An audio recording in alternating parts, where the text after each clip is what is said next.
Volcano power. That's what I'm going to try to tackle today here in Oxygen Not Included. Now, this is based on a video I did a while ago, which is essentially how to set up a volcano in such a way that this becomes kind of a heat battery. And what we do is we draw the thermal energy out of here into the steam turbine and then output that as electricity as needed. So it's very similar to what we've done over here with the steam vent, except for it has one major difference in that we're not using the mechanized airlocks. What we're actually using here is like a thermocoupler in order to enable or disable the ability for thermal energy down here to pass through this medium, which is a bunch of metal tiles or whatnot, into the steam above it. So that's one of the differences. The other difference here is also trying to get this thing set up just right so that when the volcano does erupt, it doesn't necessarily entomb itself. That is one major risk you have when it comes to volcanoes. And it's using a unique gas down here, which is phosphorus gas. So how do we set all of that up? So that's the challenges I'm going to try to overcome here in today's video. And we're going to try to turn this sucker into a source of power. Okay, so first things first, I need to have a lot of steel for this. So I'm going to go ahead and make sure that we have steel and we have it at set it to a nice high priority so that I can always have that on hand. And the first thing I'm going to set up here is the framework that goes around this volcano. So in this arrangement here, I'm building it with access to the left here with a vacuum door in the middle there. I'm going to flip this 180 degrees and build it the opposite direction. So for that, I'm just going to build up steel tiles right there, and then I'll build them across right here. Iron is another option, or I think tungsten as well. Gold, I think, has a melting temperature that may be too low and could potentially melt under the intense heat of a volcano. Let's just look that up real quick. If you ever have questions like this, you can always just use this little browse entries in the database up here. And then you can look for gold and say, okay, gold as a solid. And you can find more information there. Also, all of my cards are linked right up here, so if you are looking for the tutorial video that connects to this video, you can always click on that to find them at the end of the video or right now, whenever you want to look at it. You can see that the melting point here of gold is at 1,063 degrees Celsius, so that's not going to be enough. Because you can see that the magma comes out at 1,726. So if we take a look at steel, you can see that steel has a melting point of 2,000 degrees, so that's, well above. If we take a look at iron, you can see that iron has 1,534 degrees, so that's pretty close. The magma will cool down, where it's not always going to be 1,700 degrees inside of there. So iron does run a risk, but there's a good chance that you probably won't ever see temperatures quite that hot. When dealing with a volcano, it's much better to be safe than sorry. If we take a look at tungsten here, tungsten has a melting point of 3,000 degrees. So that gives you a couple different options of what you can use to kind of surround this. This also goes for insulated tiles that might be butting up against this stuff or potentially in direct contact with the magma here, or if you were to dig down into the magma down here, because you can see this right down there, 1,500 degrees Celsius. There was a Twitter post a while back of somebody who was trying to set up this same machine, but unfortunately they used the wrong type of insulated tile and it melted on them and caused all sorts of problems. So if we were to use sandstone, even though it's insulated tile, it melts at 900 degrees Celsius, so it's not even close. Igneous rock is 1,400, that's quite a bit better. Granite, look at that, 668 degrees. Sedimentary rock is under 1,000. Oh my gosh. So the only real option of kind of the basic materials that you have to deal with temperatures this hot is obsidian, because look at that, 2,726 degrees Celsius. So that will not melt when in direct contact with magma. So one other option here is ceramic, because you can see that's 1,800 degrees, which is still above all of those magma temperatures. So I'm going to use ceramic for all of my insulating tiles in this build, and I'm either going to use tungsten or I'm going to use steel for all of the metal components. And if you're ever dealing with stuff that's down here, keep to these materials, because otherwise you're going to have some major issues. If you have insulation, then by all means you can use insulation or any of those extra high-end materials, but I'm currently not at that space age stuff, so I won't be debuilding that. Okay, so for my first layer here on the outside, I'm going to make that out of ceramic because it's nice and thermally insulating. And then because when you put insulation right next to insulation, you pretty much almost cancel out all of the thermal transfer between that. The next layer I'm going to put on the outside of this will be made out of obsidian. although it really doesn't matter what you put out there, or it shouldn't matter. Okay, so the first step I'm building here is kind of like this vertical bit, but then in my setup here, I like to use phosphorus gas. There's a reason I use phosphorus gas. The phosphorus gas allows the thermal conductivity of 0.2 with a specific heat capacity of 0.7. When you compare that to hydrogen gas, that's a fair bit better, right? Hydrogen gas has a 2.4 specific heat capacity, so it has more capacity. However, its thermal conductivity is a fair bit lower at 1.16. The other advantage of phosphorus gas is that once it goes below 280 degrees Celsius, it turns right back into a liquid. Ultimately, inside of here, the goal is to get all of the power out of here and into there, so I'm going to try to use phosphorus. To do that, I need to be kind of careful in how I do this. So what I'm going to do here is set up a couple of different ore droppers, and I'm going to deliver a small amount of phosphorus on top of this area that I have yet to dig up yet. So the idea is I'm going to disperse phosphorus over the area where this volcano is going to be. So when the magma comes out, it will flash the solid phosphorus into a gas. If you build it all up in one single spot, you'll end up with that magma will cool down and solidify. Whereas if we can quickly get everything to flash into a gas and then get that energy out of the magma very quickly, what you'll end up with is just igneous rocks down there, right? So little chunks of that. And that's what you want, because at that point, that stuff's just going to build up over time.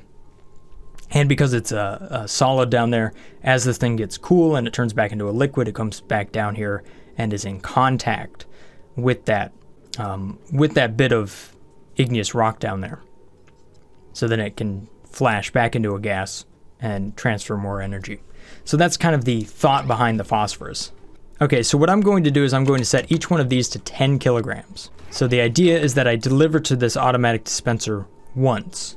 Okay, so there goes the first delivery, and there's 10 kilograms of phosphorus. So at this point, I don't want to deliver to that ever again.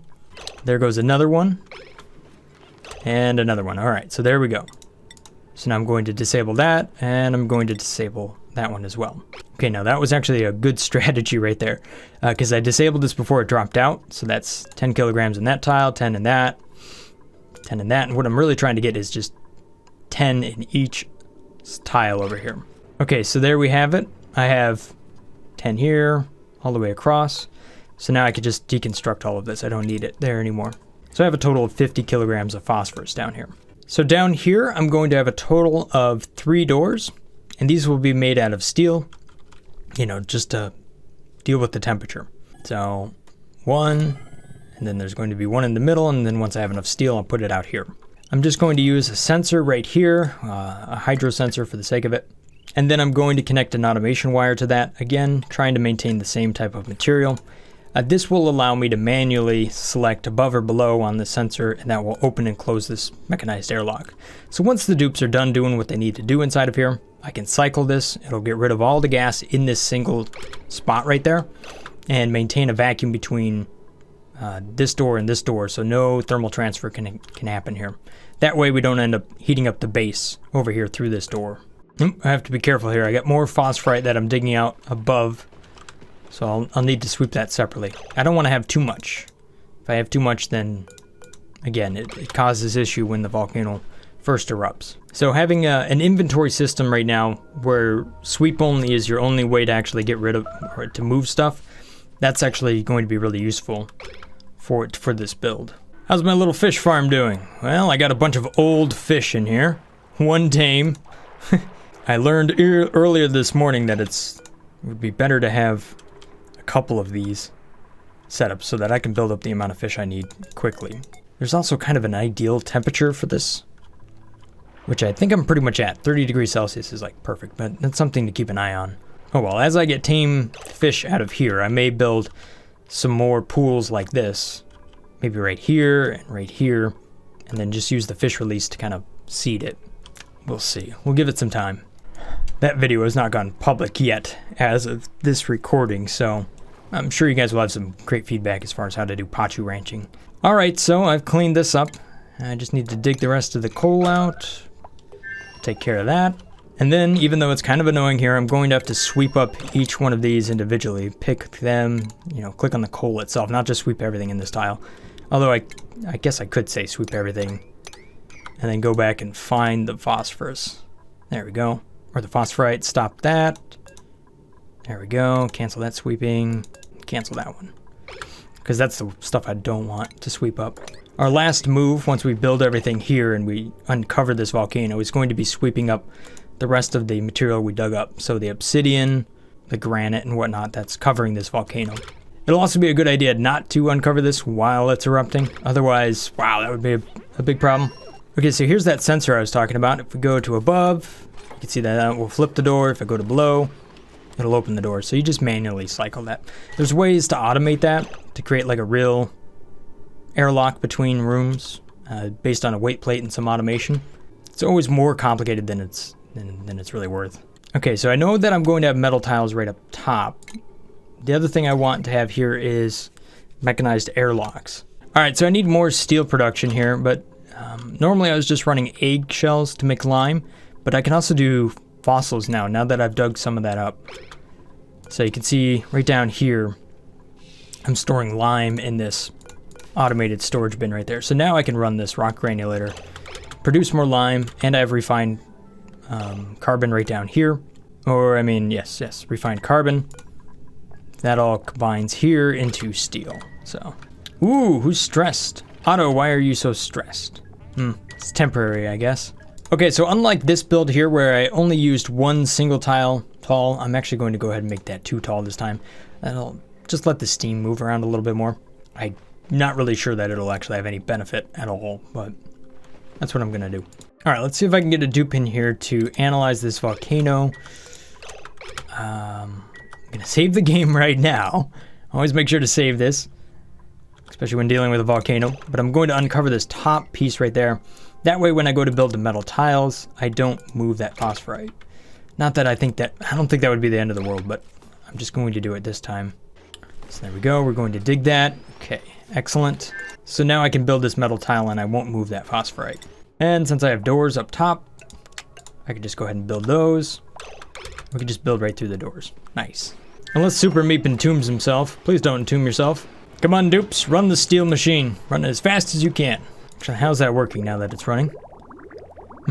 Okay, so yeah, it does kind of wait in line with the other machine over here that's making the iron. Not bad though. I mean, it's still automated production, so that's great. You can see this thing is just cranking out the juice. Look at that thing. It's a low. Ooh, it's 200 degrees in there. So yeah, it's pretty much running this thing as hot as it'll go. You can see that it's going up in temperature now, so this will be a real test of the thermal system here. If you take a look, I might even see that this is kind of warm over there. Yeah, a little bit. Ooh, this one's running too. Man, I think we're going to have some power wasted in this cycle because I don't have anywhere for all of that to go. Yep, 84 kilojoules. Not bad, actually. Oh, hey, look at that. The game decided to give me 100 kilograms of steel. Thank you. Super Meat. You took a shine bug for your... You always have a critter in your apartment, man. I'll tell you what, this is a much better choice than a puffed. Now I have the rest of the steel that I need. Oh, wait. Hold up, before I build that, I need some automation down here. So I need a thermal sensor in this area in order to detect just how hot this chamber is getting. Now this chamber up here will not be as hot as this one down here. It'll be, well, drastically different. So I'm going to use this right here to connect the two, which means that is unreachable, so I need to deconstruct it. But this will be set to about 200 degrees Celsius. Probably be set a little bit lower than that, like 190 or so, and there might be a little bit of overshoot. But the idea is that we maintain steam up here at a certain temperature that's like less than 200 degrees Celsius, so that the steam turbine runs at an efficient rate. And then we close these doors to let more thermal energy pass through here. Leon, what are you doing, bud? You're glitching hard. Okay, as for the steam turbine, you could just use an iron unit, doesn't really matter. Okay, so I need water inside of here, but I also need to get rid of all of this oxygen. I also need to get rid of all of the oxygen down here. That'll be easy enough. I could just kind of open up the doors and then put a vacuum over here. And if there's a touch of it left over, it's not the end of the world.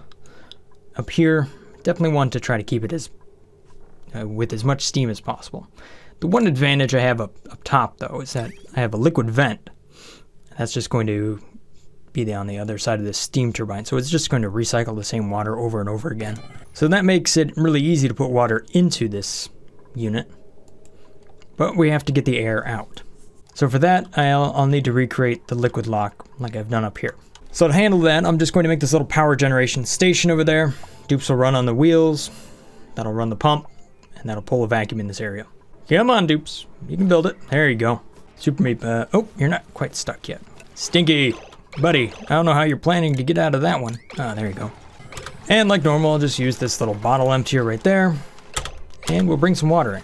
All right, so I have water right up here, so we can go ahead and just pull right from that all the way back down here. So we can go ahead and put just clean water in there, auto bottle. Nice high priority. It'll go quick. Some other things I want to have in this area is a battery and then a power transformer in order to offload that power. So this will handle the automation. And then I'll probably put this little power transformer probably right down here. The other thing is we need to keep it cool. So I do have this cooling loop over here that's set up. And lucky for me, I have the hydrogen pipe nearby, so I can kind of put more in there if I need to. That's doing a great job of keeping this thing cool enough, so let's just go ahead and expand that system. Okay, so now to keep this steam turbine cool. Well, there's one thing I could potentially do, and that's expand this loop over here, and then try to make that work over here. But the thing is, I don't think that's going to be quite enough.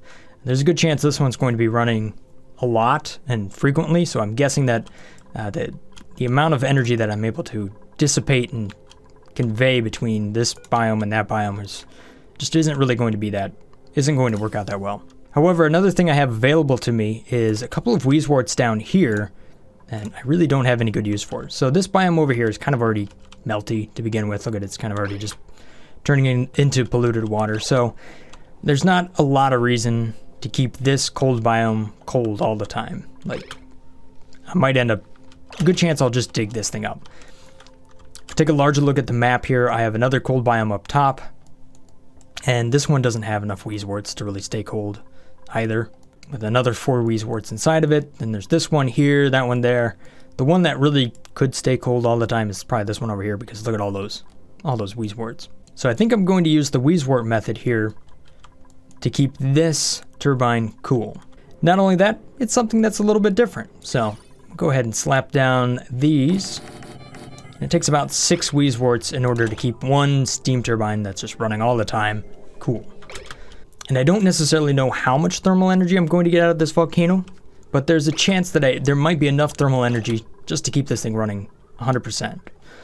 So while this is a solution for more intermittent operation, I think the Wheeze wort's more permanent. So we'll dig that up, we'll dig that up, dig that up. And I might be so lucky in that I already have a bunch of hydrogen in this area. I kind of just dig this stuff up and circulate it around. Hey, Dupes, you don't need to be doing this just yet. Look at that, I have 6 Wheeze worts available. Almost like I planned it, but I actually didn't, so nice. And just like that, the game gives me another wort seed. Thank you, game. Bubbles, you're playing late into the night. Go to bed. Not like I've ever done that. Ooh, there we go. Look at that. Super cool. Actually, I'm going to move this Wheeze wort right over here. I feel like that just gives it a little bit better circulation. All right, so the liquid lock here is now constructed. Now all I need to do is seal it off. Just takes one little tile to do so. And then I'll re-enable that, and we can start pulling a vacuum in here. After I open up these doors, set those to open. What? How did that one break? Okay, so I've broken into this Dreco's house. I'm going to steal all of his hydrogen. Sorry, bud. All right, how are we doing with this gas? Ooh, still 5 grams. We're into milligrams, though. Okay, so I'll need to put some more hydrogen in over here, so I'm just going to use my big hydrogen pipe to do so once we kind of get there. Still trying to pull a vacuum down here. Essentially what I'm going to do is pressure up the amount of hydrogen I have inside here. Make sure to get it nice and high. And then after that, I'll just deconstruct a tile, and that'll flush out the oxygen. All right, so now I'm down to 1 fish over here. Hopefully over time this will build up to be several tame fish down there. How many fish do I have in this spot? I have 8 fish in there. Not bad, but I'm going to need a lot more. I can't get this. Hydrogen, you need to be in there. What are you doing? All right, so I noticed a problem with my oxygen system here. This water sieve was on the backside of a power grid that could potentially run out of juice.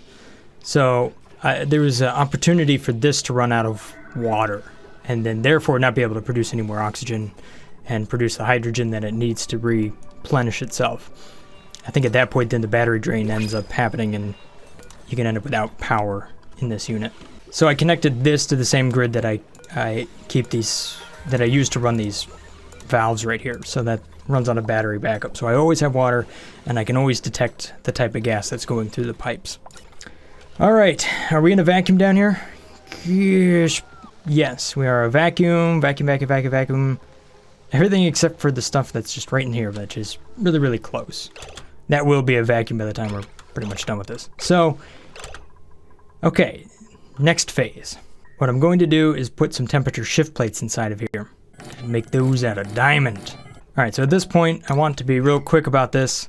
So I'm going to dig this up. We're going to build these temperature shift plates. Everything inside of here is going to be a high priority because I want to get in and out as fast as possible. And if we do have an issue, let's go ahead and put that on auto.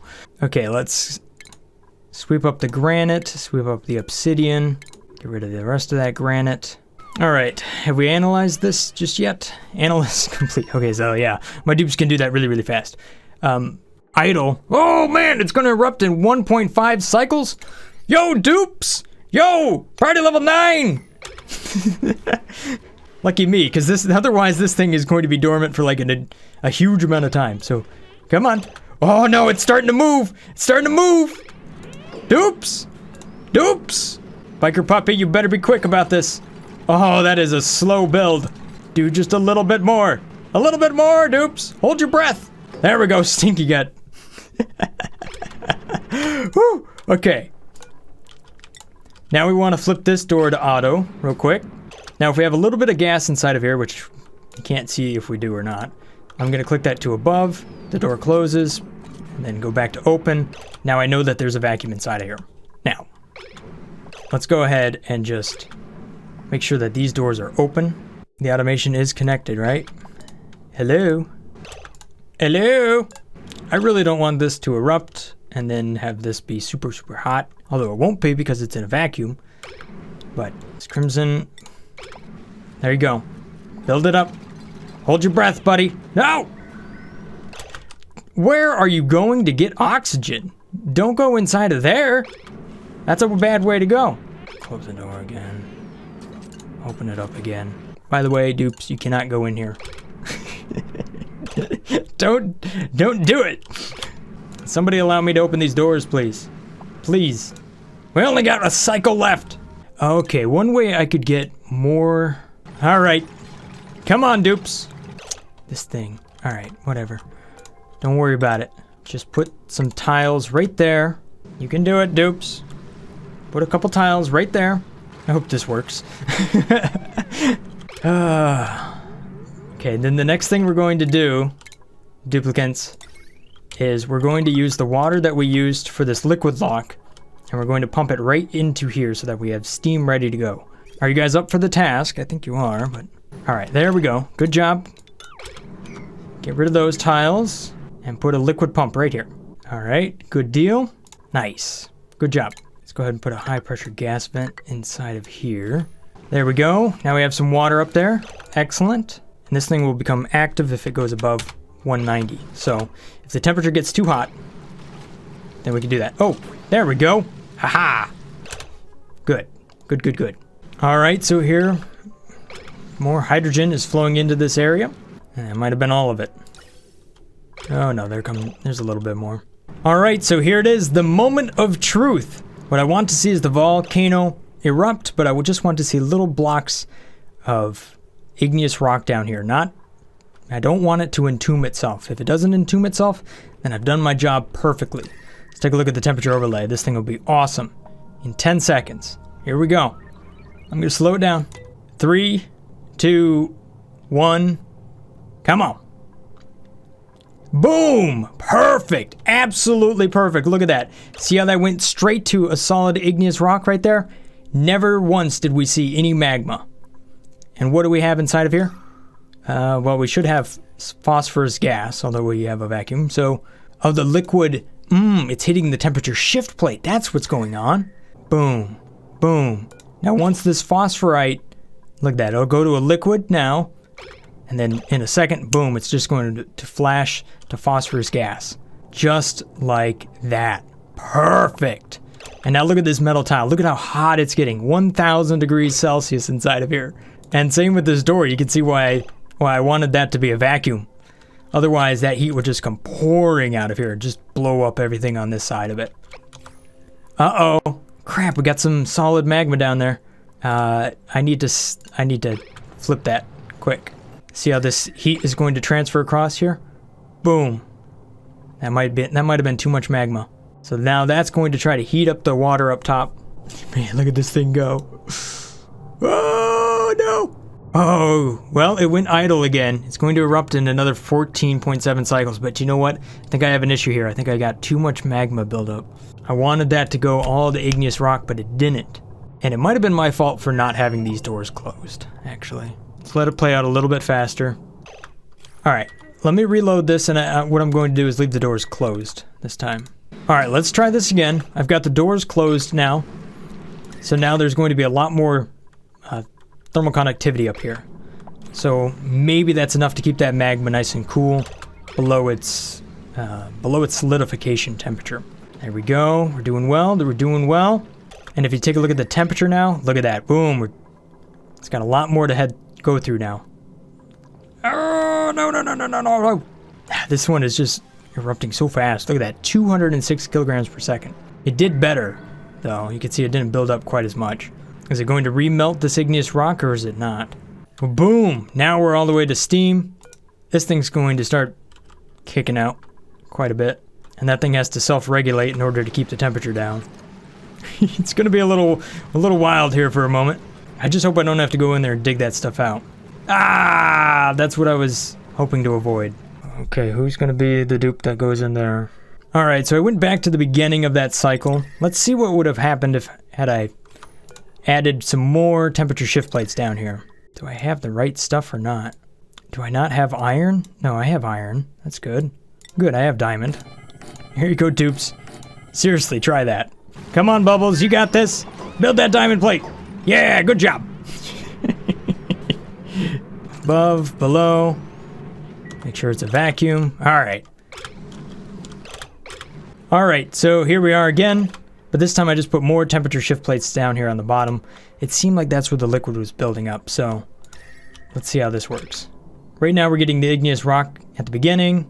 Okay, we have a little bit more building up over there. Ooh, where did that go? So much thermal energy. Ah! Well, I know how this story ends. Meep, what are you doing, bud? Why'd you decide to open that door up? Of all the places. That's a no-go, Meep. It's definitely a no-go. That is how I'm going to have to clear that stuff out, though. Oh, well, as we can see there, the extra temperature shift plate did not make a difference. But hey, look, what? I guess it did. This time, instead of entombing, it decided to go to an igneous rock here at the end. Huh. All right. Maybe it has to do with how much mass is in a tile. I don't... That's a mystery to me. But that's what you want to see, just like that. There, at least you don't have to go in there to dig it out. I can't explain why it worked like it did that time, but I'm glad to see it's working. Hopefully you guys will find that useful. Anyhow, if this goes above 190, then we open up the doors. You should see that it'll go above 190. There you go. Boom. So yeah, there you have it. How to tap a volcano. So we'll just have to monitor this thing and make sure that it doesn't become entombed. If it does, I suppose we do a little bit of a water lock and an atmo suit, and you go in there and you kind of dig it up a little bit. Ultimately, if you can get the temperature down fast enough, yeah, it shouldn't be an issue. Which is kind of true, kind of not true. Then again, I made the whole tutorial video on this thing. So you can check that out here in the top right if you really were looking for it. Super Meep, you look a little charred, bud. How about you come up in here and take a load off? Man, how'd you get these burns? Oh, I don't know. Stepped into a pool of magma. Nice. Oh, man. Just that one moment of opening that door really let out quite a bit of heat. My dupes are actually getting burnt just coming close to that door. Oh well, I guess that's the price I have to pay, considering I had to restart this one a few times just to get it to work right. I'll be fine with that. I wish it had worked the first time, but you know what? Things don't always work the first time, do they? So eventually this thing will get cool enough to where there's just going to be liquid down here. And at that point, we could potentially go in here and sweep up some of that igneous rock. We'll have to see how it works over several hundred cycles. But for right now, we have a ton of thermal energy right down here. Look at that. 900 degrees Celsius. And several tons of rock. And we have a turbine up here that's ready to try to offload that thermal energy. So the last thing I need to do here is plug this in so that I can, you know, route that power into the rest of the base. But I really, really need power distribution. So I guess that just has to be the next thing I'm going to build. Super Meep, I know you are fascinated with that volcano, but please don't go in there. Poor guy, you just got crispy again, bud. You and Stinky. I mean, look at that heat. That could be so much worse, though. Okay, so the other thing I'm doing over here for this Pachu is I'm just going to feed it more so that it's nice and happy, and hopefully it'll give me more eggs here that'll become tame Pachus down here, so that I can kick off the Pachu farm a little bit faster. I have yet to post the last video, so I'm actually recording this faster than the ones you're currently viewing about the farm, so I'm sure you guys will also have some good comments over there, so I'll try to implement those depending on what they are here in, you know, in one of the upcoming episodes here. So I think power distribution, obviously, I think that's my next topic. I've really got to deal with that. And for now, I'm just going to clean up a little bit inside the base here and maybe try to get a little bit more hydrogen over here. Okay, yeah, check this out. So the power, right? It was drained out of this battery. Well, I guess it can become active when it goes to 0, huh? How about that? Anyhow, the power builds up because we're producing at 836 watts, which is excellent, just below the maximum. And then that power is flowing off into equipment over here. So that battery drains back down. Nice. This is like a really bad spot for the oxygen to settle. All my dupes go up here to breathe, and they just get cooked in the process. How about an icy fan? We'll try to cool that off. Let's see what happens. Okay, we'll turn that priority up on that one. And disable this ladder so dupes stop going right here to breathe and getting cooked in the process. It's a bad spot to be. All right, icy fan, do your thing. There we go, Leon. Good job, buddy. Poor dupe, he's gonna get cooked, even though has a fan on him. This is going to be interesting. Otto, you too? I think we're going to need some more cots. I'll put a couple temperature shift plates in here. That should kind of help cool the oxygen down here. Rather there not be oxygen, but I think I'm stuck with it for right now. The reason being that this hydrogen vent over here is dormant for the next 58 cycles, so that's not going to be running anytime soon. Fane, are you surviving this time? Nobody's getting destroyed by this door? Well, I guess that's a bit of an improvement there. At any rate, that's going to be it for me today. Thanks for watching, guys. Hopefully you guys have enjoyed this episode here of Oxygen Not Included. If this looks like the channel for you, maybe consider hitting that subscribe button. I'll see you again next time. Stay awesome. Peace. Brothgar out.